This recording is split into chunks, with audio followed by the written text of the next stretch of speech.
Antes de qualquer batalha ser travada em campo aberto, ela já havia sido vencida ou perdida na mente dos homens.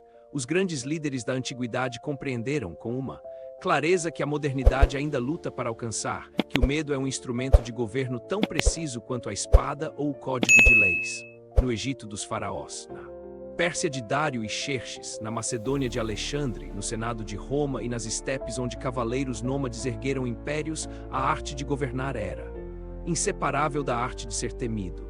Não se trata de crueldade gratuita, ao menos, não apenas disso, mas de uma geometria deliberada do terror, calculada para reduzir o custo do poder e ampliar o raio de sua influência sem a necessidade constante da força bruta. O verdadeiro estrategista não precisa destruir todos os seus inimigos, precisa apenas que todos os seus inimigos o imaginem capaz de fazê-lo. Alexandre o Grande aprendeu esse princípio com Aristóteles e o transformou em método, quando devastou Tebas em 335 a.C. Matando 6.000 de seus habitantes e vendendo os demais como escravos, a mensagem ecoou por toda a Grécia com uma precisão cirúrgica: a rebelião tem um preço insuportável. As demais cidades-estado não resistiram, não porque fossem covardes, mas porque reconheceram a lógica implacável por trás do gesto. Alexandre não destruiu Tebas por raiva, destruiu-a por cálculo, escolhendo um exemplo que não precisaria ser repetido em mais ninguém. A crueldade, quando aplicada com maestria, tem intenção clara de poupar sangue no longo prazo. Este é o primeiro nível da arquitetura do medo, a demonstração espetacular, o símbolo inegável de que a resistência equivale ao aniquilamento. A força que não precisa ser usada duas vezes é a força mais poderosa que existe, mas esse era apenas o instrumento mais grosseiro no arsenal dos grandes líderes. Os mais sofisticados foram além, construindo sistemas de intimidação que operavam não sobre o corpo, mas sobre a imaginação. Sun Tzu, embora oriental e contemporâneo de um período diferente, articulou o que os líderes do Mediterrâneo praticavam por instinto: a suprema arte da guerra é subjugar o inimigo sem combater. Nos exércitos persas de Dário, o aparato visual do poder era uma arma autônoma. Os imortais, a guarda de 10.000 guerreiros que sempre se mantinha com esse número exato, substituindo imediatamente qualquer baixa, existiam tanto como força de combate, quanto como símbolo de um poder que nunca se esgota, nunca sangra, nunca cansa. A perfeição numérica era deliberada. Nenhum exército humano parece invencível quando sofre baixas visíveis. O exército que parece regenerar-se infinitamente pertence a outra categoria, pertence ao domínio do mito. E o mito, manejado com habilidade, intimida mais do que a realidade. O exército persa era precedido por sua reputação, e essa reputação fazia o trabalho por ele. Os espartanos, na Batalha das Termópilas, lutaram não apenas contra homens, mas contra a narrativa de que aquele exército era invencível. Escolheram morrer antes de dobrar-se a essa narrativa. E tornaram-se eles próprios um mito ainda maior. Se o início pertence à demonstração, o meio pertence à arquitetura. Os líderes que sobreviveram além da geração de seus primeiros triunfos foram aqueles que souberam transformar o medo episódico em estrutura permanente, institucionalizando a intimidação de modo que ela operasse continuamente, sem requerer a repetição constante da violência. Júlio César era um mestre dessa segunda camada. Sua genialidade militar era reconhecida, mas sua genialidade política residia na capacidade de usar o terror de forma seletiva e depois converter os subjugados em aliados antes que o ressentimento cristalizasse em rebelião. Após a conquista da Gália, que custou a vida de mais de 1 milhão de pessoas, segundo estimativas antigas, César adotou uma política deliberada de clemência para as elites locais que se rendessem. Não porque fosse misericordioso por natureza, sua carreira desmente isso, mas porque compreendeu que a lealdade comprada pelo perdão é mais durável do que a obediência arrancada. Pelo terror contínuo, o medo é o gatilho, a gratidão é o cadeado. Esta e a diferença entre terror e grandiosidade é uma das estruturas mais recorrentes entre os grandes líderes da antiguidade. Ciro o Grande, fundador do Império Aquemênida, foi provavelmente seu expoente mais elaborado. Ao conquistar a Babilônia em 539 AC, Ciro não apenas poupou a cidade, reconheceu seus deuses, restaurou seus templos, libertou os povos cativos, incluindo os judeus do exílio babilônico, e apresentou-se não como conquistador estrangeiro, mas como rei legítimo escolhido pelo deus Marduk. A propaganda gravada no cilindro de Ciro é um documento extraordinário, um conquistador que redefine sua própria conquista como libertação. O medo que precedeu sua chegada, o medo construído ao longo de décadas de expansão persa, foi subitamente substituído por uma narrativa de alívio. As populações conquistadas não precisavam temer aquele homem, precisavam temer a alternativa de sua ausência. Aquele que converte o medo em gratidão possui as chaves de um império que se governa sozinho.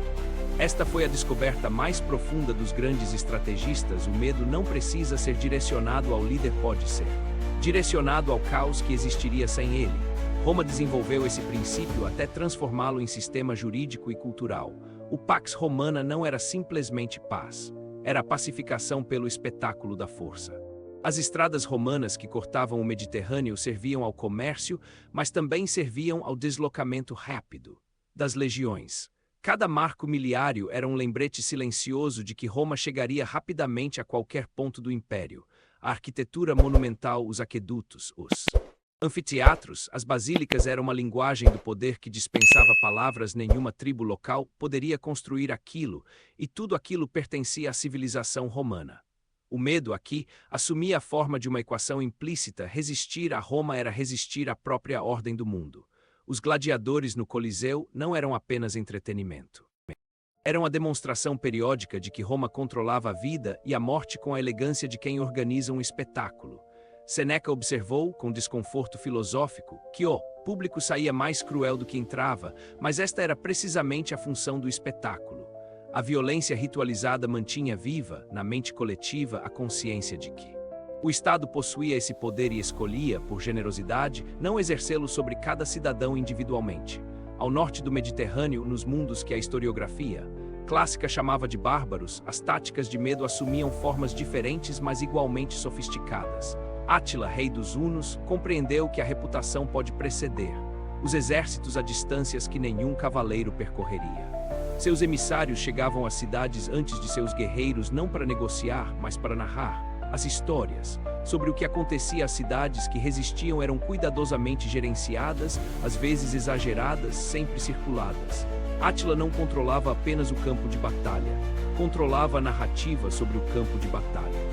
O resultado era que muitas cidades preferiam comentar sobre os inimigos antes do confronto, não porque Átila fosse necessariamente irresistível militarmente, mas porque a imagem que ele havia construído de si mesmo tornava a resistência psicologicamente insuportável. O terror é um multiplicador de força. Um exército de 10.000 pode comportar-se como um de 100.000 se a reputação que o antecede for suficientemente elaborada.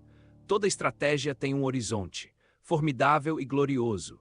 Os líderes da antiguidade que entenderam o medo apenas como instrumento de curto prazo, como Calígula, como Nero em seus anos finais, como os tiranos gregos que Tucídides descreveu com precisão clínica, encontraram nele também o instrumento de sua própria destruição. O terror sem arquitetura não sustenta o poder, engendra o ressentimento que, acumulado em silêncio, explode no momento em que a força parece enfraquecer. A lição mais profunda que a antiguidade nos mostrou não é que o medo seja eficaz, é que o medo deve ser inscrito em estruturas maiores que o próprio governante, sob pena de caírem com ele. Quando Augusto, herdeiro de César e fundador do Principado Romano, reorganizou o poder em Roma, foi precisamente porque compreendeu que a ditadura de um homem mesmo genial é estruturalmente frágil. O que Augusto construiu foi um sistema no qual o medo não estava vinculado à sua pessoa, mas às instituições que ele controlava: o exército, o senado reformado, o culto imperial, a lei. Ele se apresentava como o primeiro cidadão, não como tirano, mas todos sabiam, sem que fosse necessário dizer, o que acontecia àqueles que desafiavam o primeiro cidadão.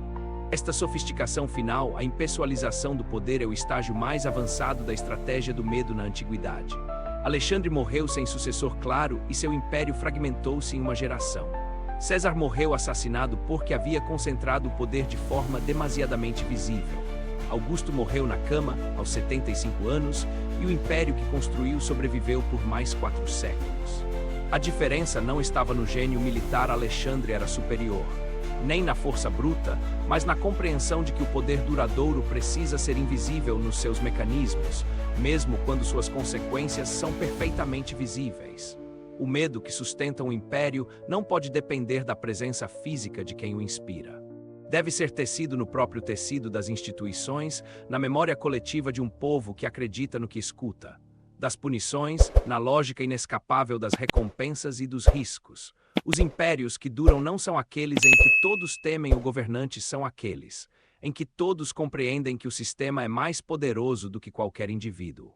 Olhar para esses líderes à distância de milênios nos coloca diante de um espelho desconfortável. As táticas que empregaram a demonstração espetacular, a dialética entre terror e clemência, a institucionalização do medo, o controle da narrativa, a construção do mito pessoal.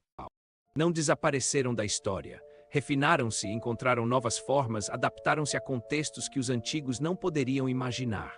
O que mudou ou deveria ter mudado é o julgamento moral que fazemos delas. Alexandre foi um gênio e um assassino em massa. Ciro foi um libertador e um conquistador impiedoso. César foi o mais talentoso político de sua época e o homem que destruiu a república que o formou. A grandeza e o horror coexistem nessas figuras sem a conveniência de uma síntese limpa. Estudá-las não é celebrá-las, é recusar a ingenuidade de acreditar que o poder, em qualquer época, opera apenas pelos princípios que proclama, a estratégia real. Sempre viveu nas sombras que os monumentos projetam e a compreensão honesta da história exige que aprendamos a ler também essas sombras. Todos devemos saber controlar nossos sentimentos.